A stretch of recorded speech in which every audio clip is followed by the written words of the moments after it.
Son las 9 de la mañana y estamos en ruta. Nueva Vida 97.7. Listos para hablar con nuestro amigo el doctor César Vázquez. Luego de haber estado en el debate, no lo habíamos tenido. Sí ha estado en distintos medios y ha estado, ¿verdad?, bien activo, contestando distintos foros. No es porque él no ha querido, ni yo tampoco. Le damos el break a los demás de que también lo tengan, porque cuando nosotros queremos tener a César, lo tenemos acá. Claro que sí. César, buenos días, bendiciones. Buenos días. Buenos días, Juan Carlos, buenos días, Moraima, y buenos días al montón de gente que los escucha. Abrazos. Mira, tu primer comentario, el que tú quieras, porque has estado en distintos foros, obviamente, como decimos nosotros acá en el vocabulario de nosotros en Radio Secular.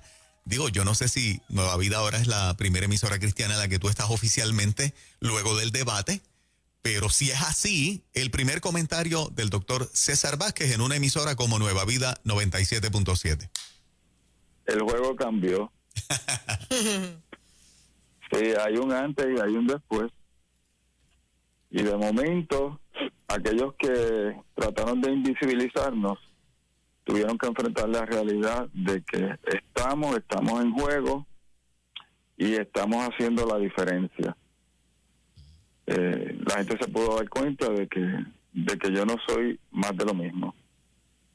Y bueno, en la búsqueda en las redes sociales, en ese tiempo del debate y en algunas horas posteriores, tuvimos la mayor incidencia de hits.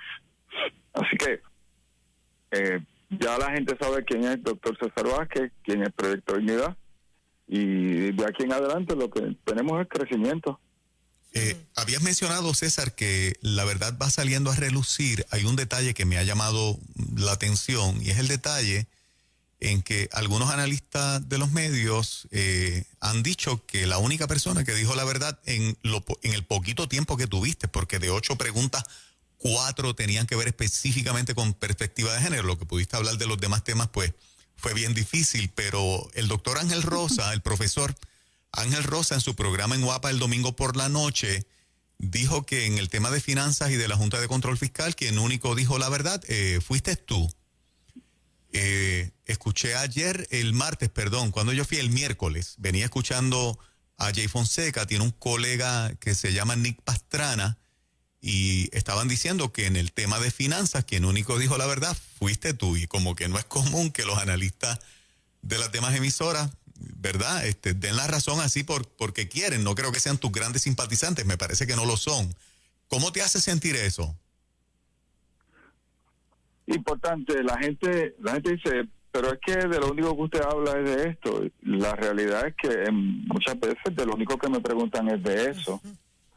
Y tengo que yo interrumpir para hablar de otro tema.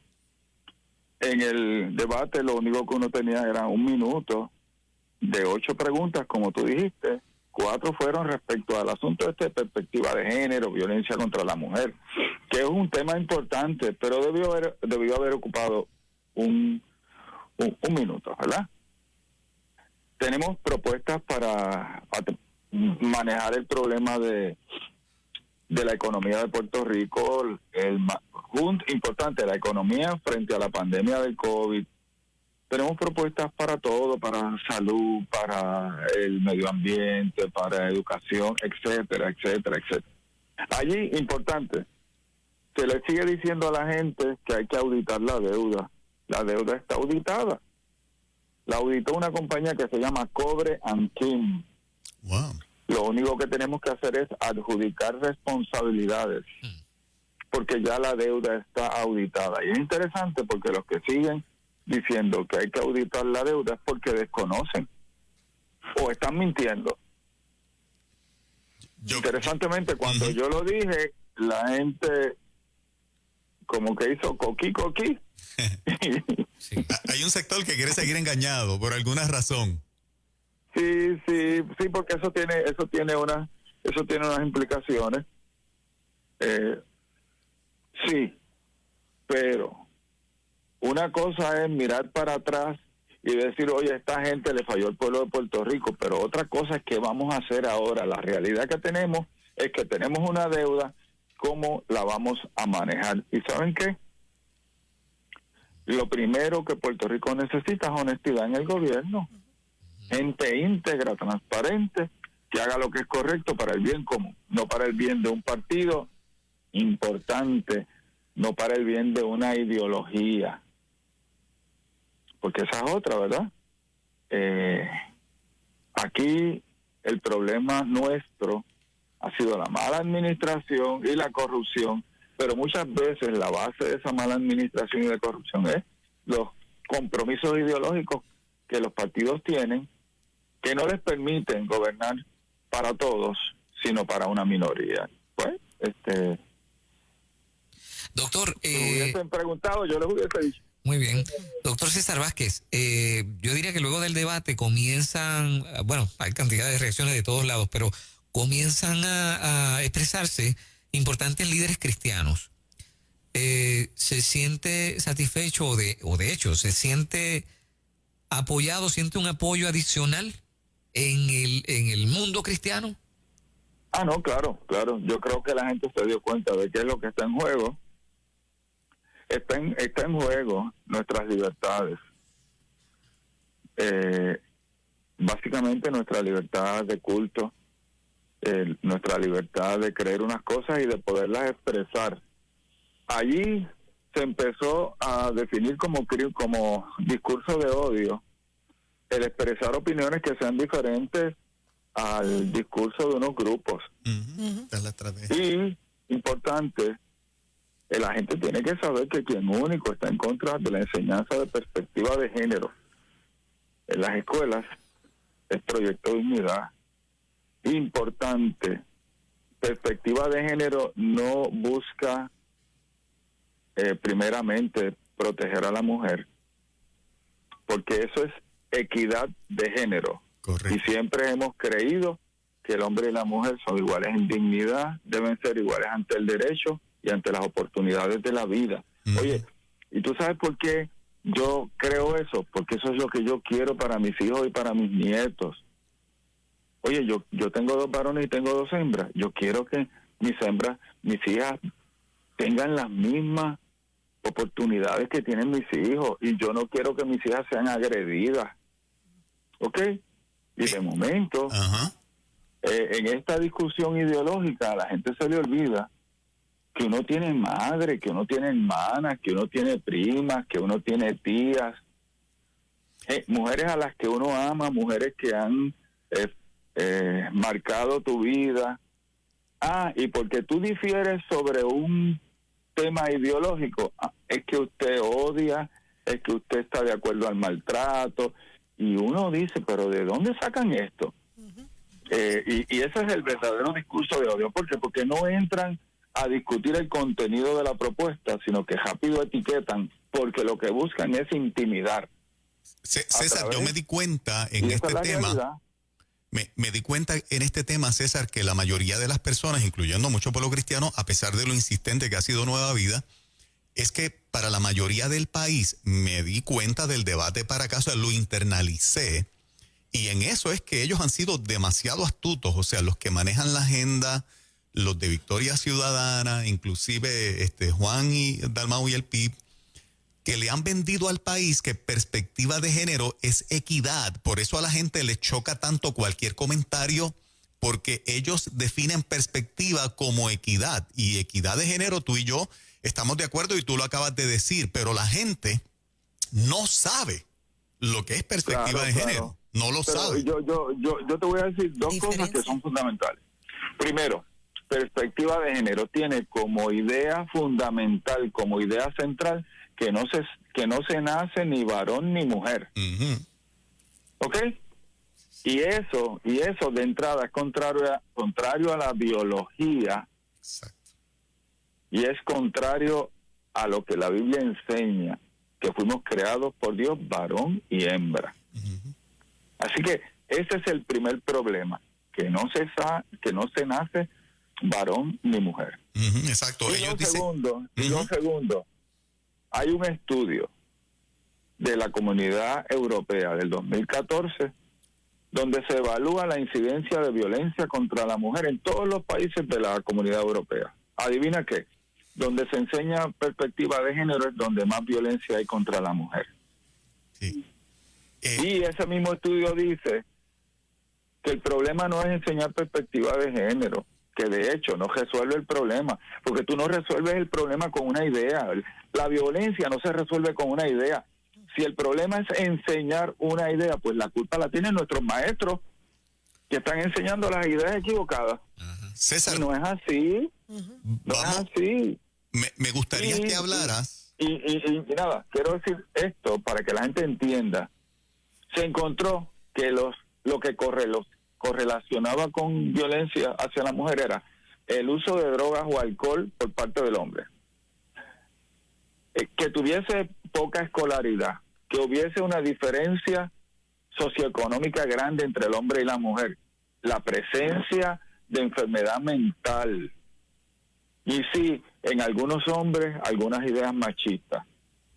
Pero aquí no se habla de lo otro, y déjame decirte, en Puerto Rico, de lo primero que mencioné, alcoholismo, drogas, salud mental, poca escolaridad, etcétera, etcétera, de eso hay mucho. Eso es ciencia, eso es una evaluación. Por eso es que cuando yo se lo pregunté a ellos, no supieron decir nada, porque lo que hacen es cacarear, seguir repitiendo.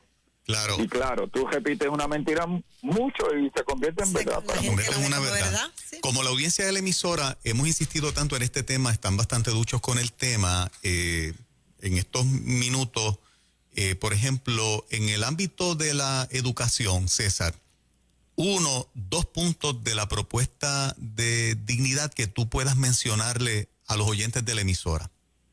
Bueno, lo primero es, tenemos un problema en la educación, en múltiples áreas, pero a la misma vez tenemos el presupuesto más grande, casi 4,000 millones de dólares.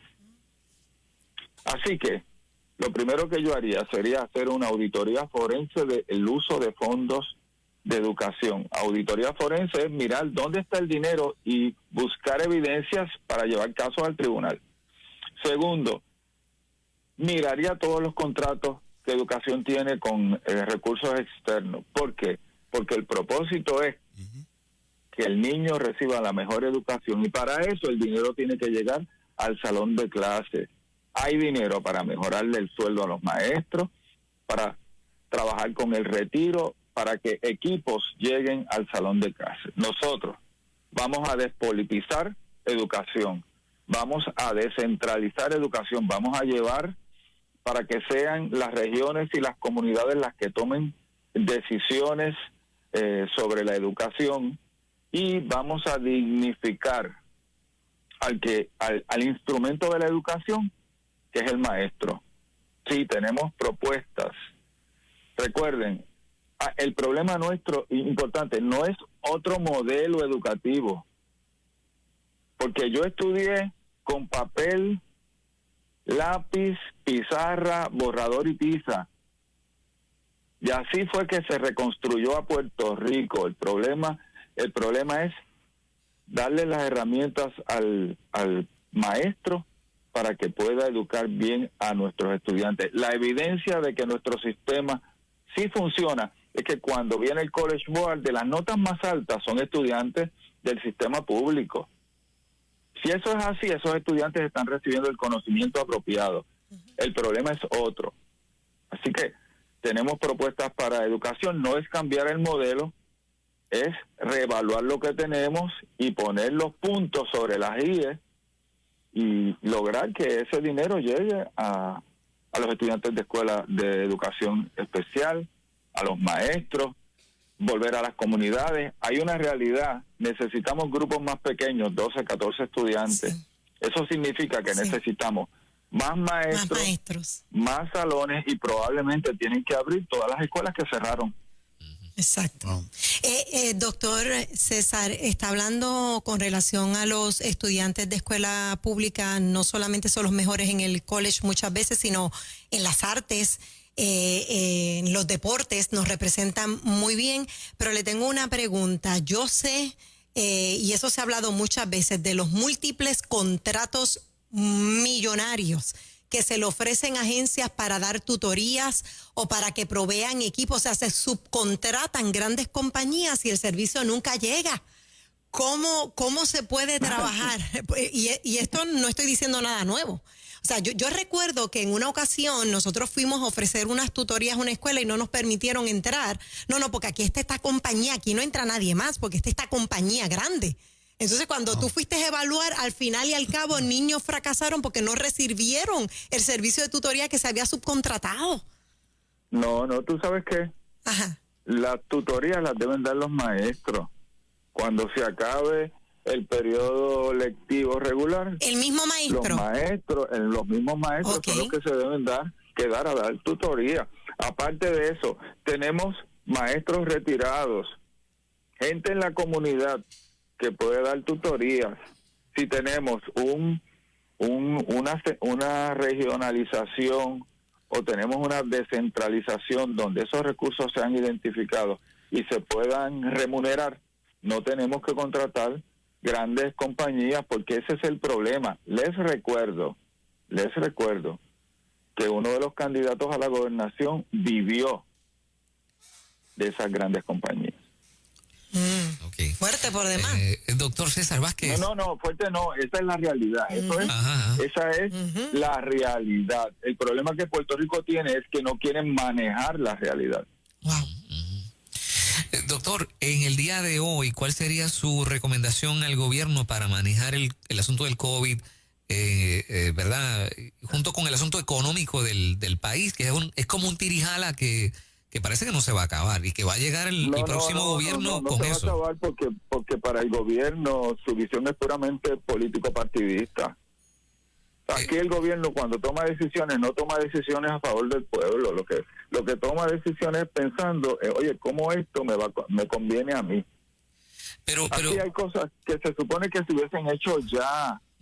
El primer problema que nosotros tenemos es que las estadísticas que nos comunicaron esta mañana tienen 2, 3, 4 semanas de atraso. Tú no puedes funcionar y tomar decisiones cuando tú no tienes estadísticas de más de 48, 72 horas. Tú tienes que saber al chavo qué es lo que está pasando. Tienes que tener un sistema de información que sea actualizado y fidedigno. Pero el en ese segundo sentido, problema es el manejo el rastreo de los contagios. Eso siempre se quedó atrás. No sabemos manejar cómo llega la gente de lugares de alta incidencia de COVID, como lo es el estado de Florida, que nos llegan todos los días cientos de personas. Pero en ese sentido, ¿cómo le ¿Entiendes? convendría al gobierno, o sea, cómo saca ventaja el gobierno de una situación como esta, impidiendo precisamente que los comercios puedan desarrollarse o seguir hacia adelante? Bueno, si tú enfatizas las precauciones necesarias y si tú fiscalizas que esas precauciones necesarias se estén llevando a cabo, Puerto Rico sale de esto. Si tú puedes identificar dónde es que están ocurriendo los contagios y tomas unas medidas específicas para esos lugares, tú proteges al resto. Es que no tenemos que inventar la rueda, es que eso se ha hecho en los lugares donde se ha resuelto el problema o donde se ha manejado el problema, se ha controlado el problema del COVID. Eso es lo que se ha hecho, se hizo desde el primer día. Y nosotros, por alguna razón, teniendo 2.200 millones para hacerlo, no hemos tenido la voluntad política. O sea, el colmo de la ineptitud es que estamos devolviendo $1,000 millones de fondos Medicaid. Como si no hicieran falta. Es que la pregunta es, en este gobierno, ¿qué funciona bien? César, te Eso tengo que una estamos pregunta. hablando. En la parte económica, César, nosotros por ser isla tenemos, ¿verdad?, que importar prácticamente todos los bienes de consumo. No recuerdo bajo qué administración se estableció el impuesto por inventario. Entonces, Eso hay que eliminarlo. El impuesto al inventario, desde mi punto de vista, es un robo legalizado. Punto. ¿Cómo tú le vas a cobrar a los empresarios por tener un material en su almacén? En el almacén. Cobrarle cuando lo vende, pero no le cobre por tenerlo allí. Que ante una ¿Qué hace emergencia, eso? yo comerciante, si tuviera un supermercado, una ferretería, no puedo tener mucho material almacenado porque pago un impuesto por eso. O sea, nos pone en una situación ante emergencias Pues vuelvo y te repito, de tener escasez. ahora. Tristemente, nuestros municipios dependen de eso en parte, 220 millones. Pues mira, en lo que ese impuesto se elimina, pues en vez de cobrarlo como inventario, se cobra cuando se vende y se paga al final del mes. Y en eso hace que haya un flujo constante de dinero hacia los municipios. Importante, en lo que los municipios ponen al día el registro de la propiedad y empiezan a cobrar los impuestos a las propiedades como hay que hacerlo. La realidad es que uno de los grandes ingresos del gobierno son los impuestos a las propiedades, pero en Puerto Rico, impuestos a las propiedades pagan algunos, no todos. Y se supone que todo el mundo aporte al gobierno, ¿verdad? Porque a fin de cuentas el gobierno es representante del pueblo. Puede llegar el momento en que si los municipios manejan bien el cobro a la propiedad, el impuesto a la propiedad, no se necesita ya el impuesto al inventario y se elimine, punto, ni a la entrada ni a la salida. César, el próximo debate, ¿cuándo es? Este domingo. Este domingo. ¿Pueden hacerte 27 por la noche por Univisión, este domingo a las 7 de la noche? 7. a las 8. ¿Has planteado que te den oportunidad de hablar de otros temas o volverán a encerrarte? Yo voy a hablar de otros temas. Exacto, volverán a encerrarte en el tema de la perspectiva. Voy a ser buen político, que tú le haces una pregunta y te contesta otra. Doctora, usted... No. Aparentemente eso es lo que funciona. Doctora, usted... Sí, no, Sí. trágicamente. Sí. Oye, a mí me es incómodo eso. Y por honestidad intelectual, yo contesto lo que tú me preguntas. Yo creo que eso es por honestidad intelectual y por respeto. Claro. Ajá. Pero cuando tú haces eso, entonces el otro, con las preguntas, controla lo que tú puedes decir. Exactamente. Y te dirige en su dirección. Pues, ¿sabes qué? Ese la protocolo cosa no se cambia. puede seguir siempre. Sí, porque te quita la oportunidad. Okay. Claro. Doctor, no le da, esta es una pregunta hipotética, pero bueno, ¿no le da miedo que en efecto llegue a Fortaleza y estando allí se dé cuenta que todas sus ideas son imposibles de llevar a cabo porque el muñeco del gobierno es imposible de manejar? Yo tengo la esperanza, yo tengo la confianza de que en las agencias de gobierno, aunque siempre están los incondicionales de un lado y de un otro, hay un grupo grande de gente que realmente quiere servirle al pueblo. Que aunque tendrán sus simpatías partidistas, realmente quieren servirle al pueblo, quieren brindar un servicio, ganarse su dinero honestamente. Oye, Fernán, decir eso es cerrar y irnos.